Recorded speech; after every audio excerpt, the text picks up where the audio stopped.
And you know, one of the great heroes of the faith was the mighty 4th century theologian Athanasius. His name means immortal, and it's quite appropriate.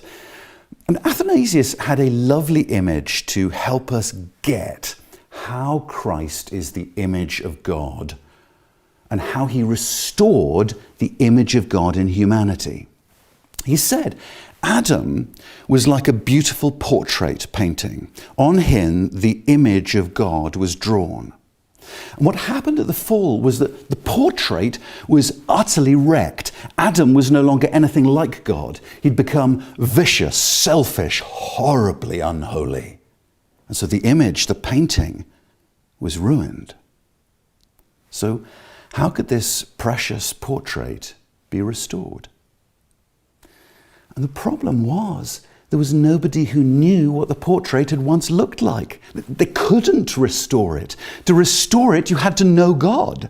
You had to know what he's like. Otherwise, you could never know what the image of God should look like.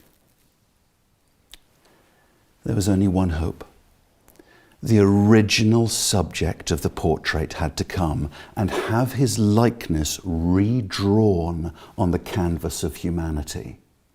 Only the one whose likeness was originally drawn on Adam could restore and renew it.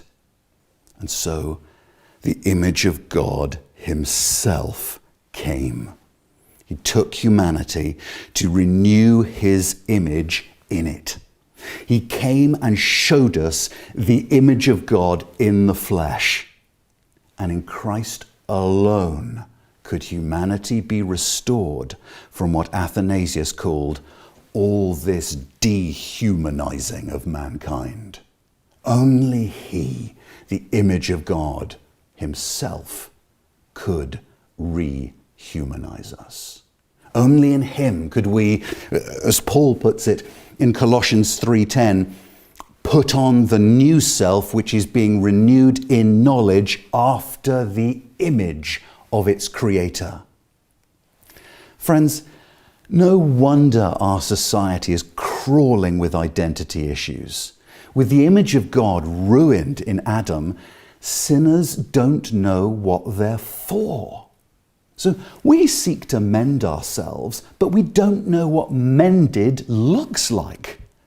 Sensing our brokenness, we try to restore ourselves with morality or with authenticity, but we're fumbling in the dark, trying to redraw a portrait when we have no idea what it should even look like.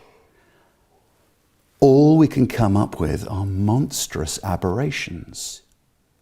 Our only hope of wholeness is in Christ, the image of God. Humanity can be mended nowhere else.